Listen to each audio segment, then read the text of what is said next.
एक कटोरी शक्कर के लिए तुमने मेरी बड़ी बेइज्जती कर दी। शिल्पा बड़बड़ाते अंदर चली जाती है तो शिखा भी घर चली जाती है। माँ, क्या हुआ?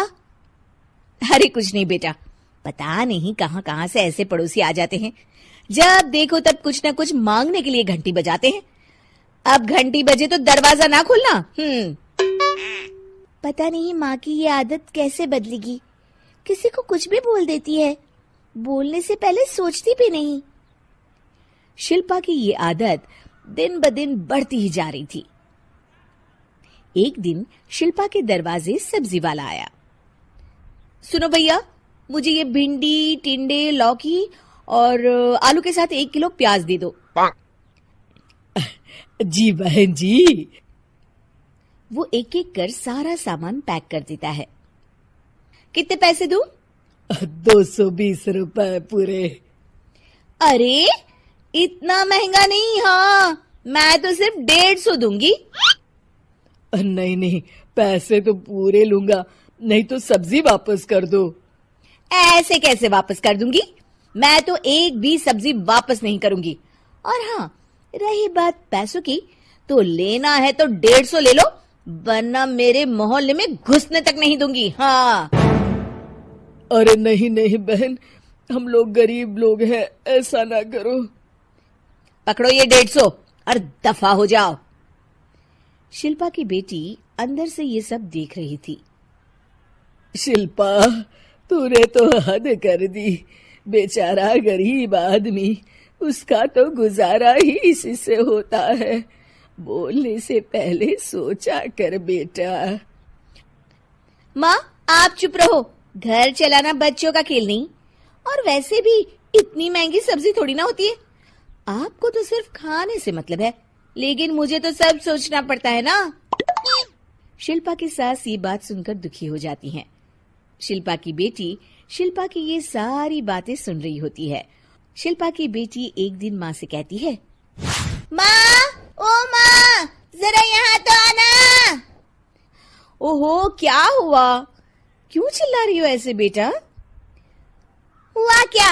ये देखिए मेरी स्कूल की ड्रेस कितनी गंदी हो गई है, इसे कौन धोएगा? लेकिन ये तो साफ है बेटा, मैंने अपने हाथ से खुद साफ किया है। माँ, ये ड्रेस इतनी गंदी है कि मैं इसे पहन ही नहीं सकती। चलो, मुझे बाजार से नई दिलाओ।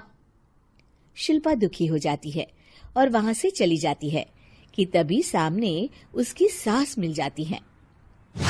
शिल्पा, अरे ओ शिल्पा, ये क्या सब्जी बनाई है? ऐसे भी कोई सब्जी बनाता है? शिल्पा सास की इस हरकत से सख्ते में आ जाती है।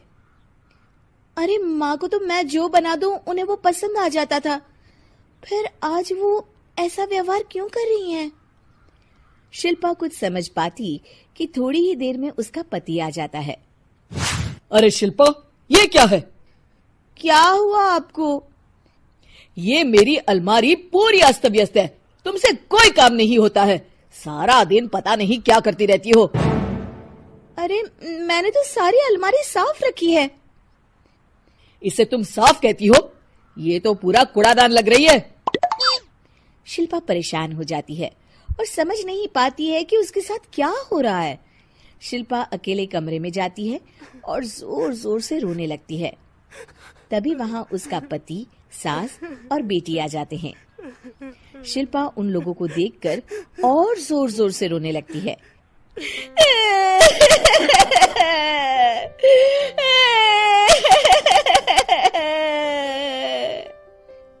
कि तभी उसकी सास उससे कहती है, क्या हुआ? यहाँ बैठकर रोती रहोगी या फिर खाने को भी कुछ बनाओगी? माँ, पहले आप बताएं, आप लोगों को क्या हुआ है जो मुझसे ऐसा व्यवहार कर रहे हैं? वही हुआ है जो तुम्हें रोज होता है। मैं समझी नहीं। माँ, आज घर वालों ने आपसे बुरा व्यवहार किया तो आपको कितना बुरा लगा ना? हाँ, मुझे बहुत बुरा लगा। मुझे अच्छा नहीं लगता कोई मुझसे इस तरह से बात करे। सही कहा शिल्पा, जो चीज तुम्हें खुद के लिए अच्छी नहीं लगती, वो तुम्हें दूसरों के साथ भी तो नहीं करनी चाहिए। बेटा, हम तुम्हारे अपने हैं, फिर भी तुम्हें अपनों की बात का बुरा लगा। लेकिन सोचो, जिन बाहर के लोगों से तुम ऐसा व्यवहार करती हो, उन्हें कैसा लगता होगा। हाँ माँ, आप सच कह रही हैं। मैं आप लोगों से माफी मांगती हूँ। मुझे कड़वा नहीं बोलना चाहिए। मैं समझ गई, मैं आपकी हूँ, इसलिए आप लोगों ने मुझे सुधरने का वक्त दिया और मेरा साथ दिया। लेकिन जिन बाहर के लोगों से मैं बुरा व्यवहार करती आई, वो लोग मेरे कड़वे बोल से कितने दुखी होते होंगे। मैं वादा करती हूँ, आज से ऐसा व्यवहार किसी के साथ नहीं करूंगी। सीख, हमें दूसरों के साथ वैसा ही व्यवहार करना चाहिए जो हम खुद के लिए अपेक्षा करते हैं।